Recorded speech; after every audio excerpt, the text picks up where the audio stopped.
October 539 BC. Definitely not a good time for the ancient kingdom of Babylon. Persian forces have surrounded the city. They're plotting under their leader, Cyrus the Great, the best way to break into the city and take it over and make it now part of the expanding Persian Empire. The downfall is imminent, and that's where we're settled in the book of Daniel. I'm Jonathan Watt with Atara Group International. We hope you're enjoying our series on dining with people from ancient times. If you are, we hope that you'll press the like button and subscribe to our channel. So the situation is this in ancient Babylon at this time. The acting king, a man named Belshazzar. In fact, his father is officially the king, but he's away doing business and has been gone for years. And Belshazzar, who is not a good leader, is left in charge of the city and the kingdom. And he's decided he's going to throw a wild banquet. He's going to invite 1,000 of his nobles. He's going to bring in his wives and his concubines. Wine is going to flow freely at this banquet, and the food and everything else with it is going to be extravagant. To drink the wine, they're going to be using gold and silver goblets that had been pilfered from the Jewish temple at Jerusalem, which the Babylonians had destroyed some years earlier. The food there, probably an array of things like mutton and pork and duck and fish, sweetbreads, dried fruit, all kinds of vegetables, and of course, wine flowing in excess. And the people are in quite the mood, and they're drunken, singing and chanting to the gods of gold and silver and wood and everything else that they had there. And that's the situation as this banquet goes out of control. And that's when the unexpected happens. Without warning, seemingly out of nowhere, a hand will appear writing on one of the walls of the banqueting hall. And the words people can make out as they see this miraculous, mysterious handwriting, Mene, Mene, Tekel Upharsin, handwriting on the wall, an expression we're going to circle around to in a moment. They're baffled. They're terrified. How is this happening? What does it mean? What is the explanation as that which started as an extraordinary and extravagant feast now starts to devolve into some kind of chaos and confusion? And the anxiety rules the place, and not the least with the king himself, who wonders what is going on here. And at some point, someone says, there's a fellow who we brought in from the Jews many, many years earlier. His name is Daniel. Daniel was in fact one of the royal hostages taken by the Babylonians when they had overrun the Jewish southern kingdom.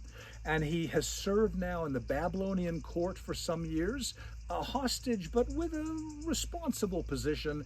And he has marked himself for his wisdom and understanding, and some people are even saying he's got some kind of a special line to the god, or in their view, gods themselves. Let's bring him in and see if we can get him to explain this perplexing mystery.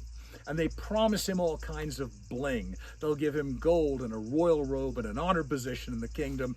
He's not interested, but he does come in and he starts to deliver the message. And he looks at Belshazzar and he says to the man, the king, you are guilty of non-stop pride. And unlike your forebear Nebuchadnezzar, who humbled himself in the presence of God, you have not and apparently will not do that. And here's the meaning of the words, Mene, Mene, your days are numbered. They're coming to an end. Tekel, you've been found deficient, Daniel interprets it. And Upharsin, a division of coin, you are going to see your kingdom divided and handed over to the Medes and the Persians. Your very enemies are going to come to possess what you only temporarily now have. Most of us enjoy great food. We'd enjoy a nice banquet. We'd enjoy a party situation where we can say to God, thank you for all the good things you've given us. We'll enjoy. Let's have a good time.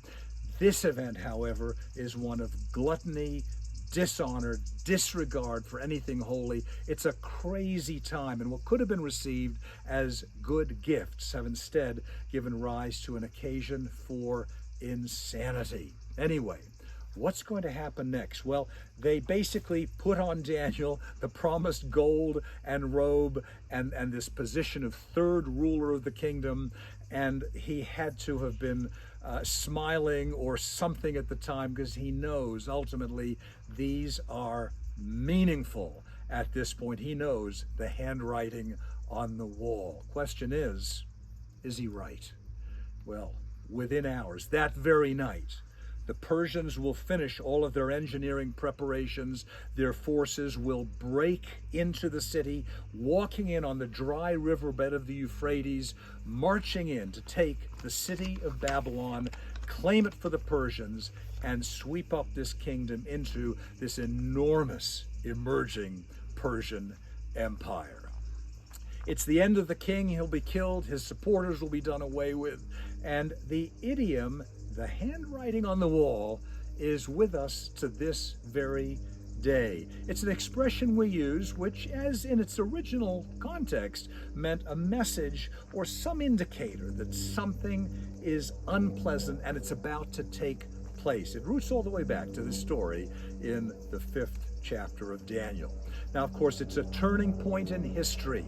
The Persians are on the rise. They're going to control the area for the next few centuries, and Babylon's history has now come to a close. What about Daniel, however? What's his situation? That's very interesting. As probably a teenager, he was a part of the royal Jewish court in Jerusalem. Through much of his adult years, he has basically been a servant to the Babylonian court and has served with distinction. And now, in his closing years, he will survive and continue to serve in what is now the Persian court in its ownership of Babylon. Well, the message is very clear, right? God alone is to be honored. Not humans, not powers, not circumstances. God alone is uniquely the God of all peoples and all things. It's a clear message throughout the book of Daniel. Keep an eye out for the times. Listen and watch for what messages are coming to you so you can be aware of what kind of seasons God is bringing us through. And you can bring to mind as well that phrase that we pray when we pray the Lord's Prayer, right? We pray that things can happen on earth as in heaven. We're looking for an advancement of that part of the kingdom. This is all wrapped up in the book of Daniel. We hope you've been enjoying our series. We hope you're liking this and subscribing to our channel. And if you have ideas for our next series, please write your ideas in the comments box below. Thank you very much.